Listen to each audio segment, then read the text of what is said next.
Ok, bonjour à tous et bienvenue dans cette nouvelle vidéo. Aujourd'hui nous allons parler de Oppo qui vient de s'introduire en France avec un smartphone qui est en train de faire le buzz monumental en France, le Find X. Oui, aussi j'aime bien faire de nouveautés, du coup là on change un peu de décor et tout, de cadrage, c'est toujours bien tu vois, d'innover. Enfin bref, vous êtes prêts? C'est parti!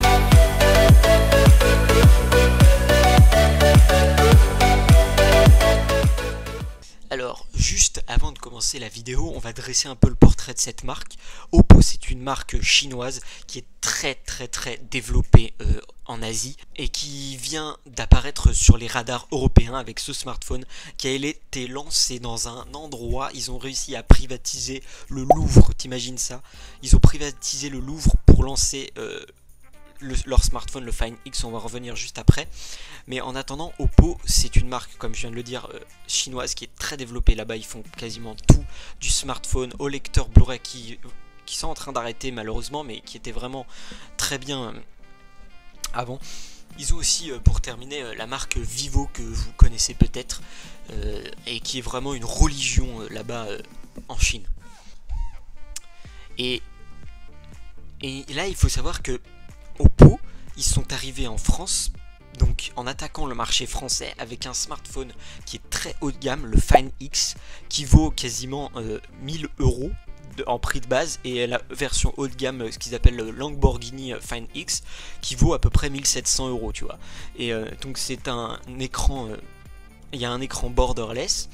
Je vous mettrai les caractéristiques avec un processeur Snapdragon, il me semble.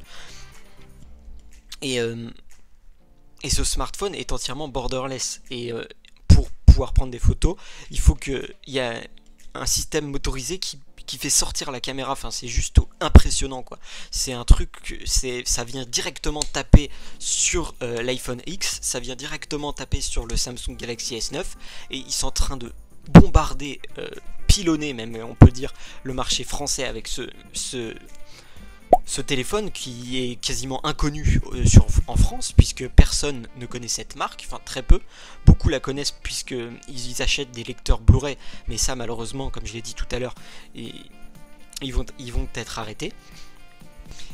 Et là, il faut se dire que ce lancement de ce smartphone n'est absolument pas bête du tout, puisque en France et en Europe, Oppo sont quasiment inconnus sur le marché.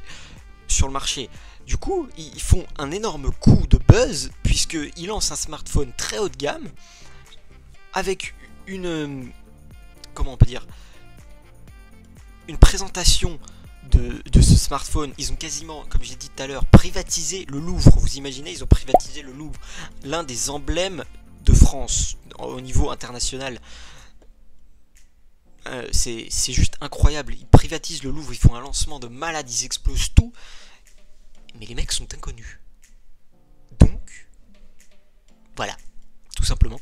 Et du coup, c'est pas con du tout leur commercialisation, puisque là, ils sont en train de faire le buzz sur le marché, ils sont en train de faire flipper tout le monde autour avec leur smartphone, qui est clairement une tuerie monumentale, comme je l'ai dit les specs tout à l'heure, mais c'est juste impensable leur truc, et ça va faire, je vous dis, le buzz quand il va sortir, le téléphone. Il y en a déjà qui ont pu le tester en France, il me semble.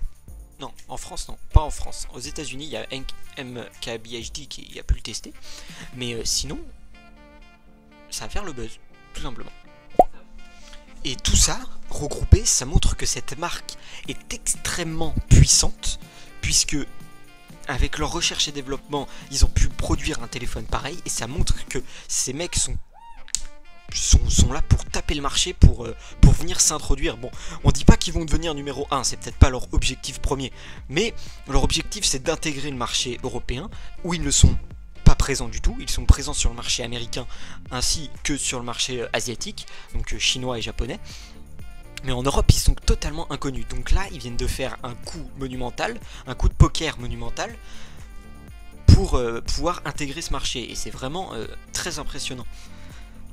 Et là, avec tout ça, là, Oppo a prouvé prouvé au marché européen que cette marque ne faisait pas du cheap, ne faisait pas de la merde, quoi, tout simplement.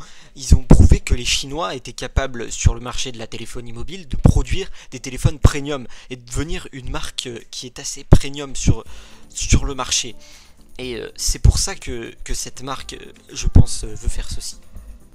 Moi, je pense, pour revenir sur tout ça, que Oppo a très bien joué son coup de marketing et de communication, puisque je pense qu'on verra dans le futur, bien sûr, mais que ça va très bien marcher, et que ils vont réussir leur coup, et que tout le monde va aller chercher leur smartphone en boutique, et tout le monde va s'y intéresser, puisque personne ne connaît, tout le monde va s'y intéresser, et ça va marcher, très clairement.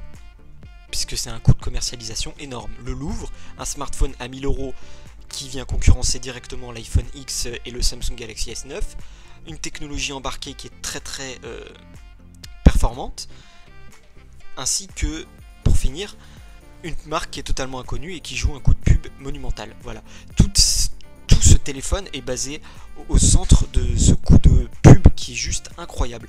Et c'est vraiment très impressionnant.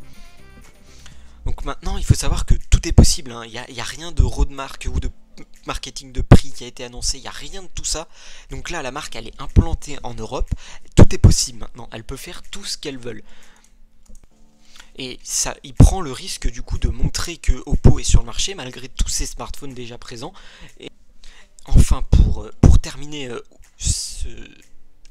cette vidéo, je pense personnellement que Oppo est tellement fort en Chine et en Asie qu'ils n'ont pas besoin du marché européen ni français. C'est juste un coup de pub en fait monumental pour faire connaître leur marque, mais ils n'ont pas forcément besoin de ce marché puisqu'ils sont tellement puissants dans ces pays asiatiques que ça leur apportera quasiment que dalle. Ils font juste ça pour se faire connaître. C'est juste un punaise de coup de communication monumental. C'est juste ça. Si ça se trouve, pour terminer, c'est une stratégie juste purement testée, osée. Ils osent entrer sur le marché, ils veulent voir comment ça prend. Et voilà, c'est tout simple. Il n'y a rien de plus à ajouter. Ils veulent juste conquérir le marché pour voir qu'est-ce que ça donne et partir ou rester en fonction du buzz que ça prend. Voilà. Tout simplement. C'était une petite vidéo comme ça, où on réagissait un peu à ce buzz. J'ai essayé de faire un peu des choses différemment. Cette fois, où on parle vraiment du dur, des specs et tout. Là j'ai introduit un peu tout, tu vois, j'ai parlé, j'ai donné mon avis et tout. Donc ça change un peu des vidéos de d'habitude. Donc si ça t'a plu, n'hésite pas à mettre un pouce bleu à cette vidéo, ça me ferait extrêmement plaisir. En attendant, n'hésite pas aussi à t'abonner à la chaîne YouTube car on arrive bientôt au palier des 1000 abonnés et ça me ferait extrêmement plaisir d'atteindre ce palier. N'oublie pas aussi, si tu es déjà abonné à la chaîne YouTube, à activer les cloches puisque comme ça c'est beaucoup plus simple pour voir mes vidéos, puisque des fois elles n'apparaissent peut-être pas dans tes abonnements. En attendant, d'ici là, portez-vous bien. Moi je vous dis à vendredi pour une prochaine vidéo. Ciao ciao tout le monde. Wouh!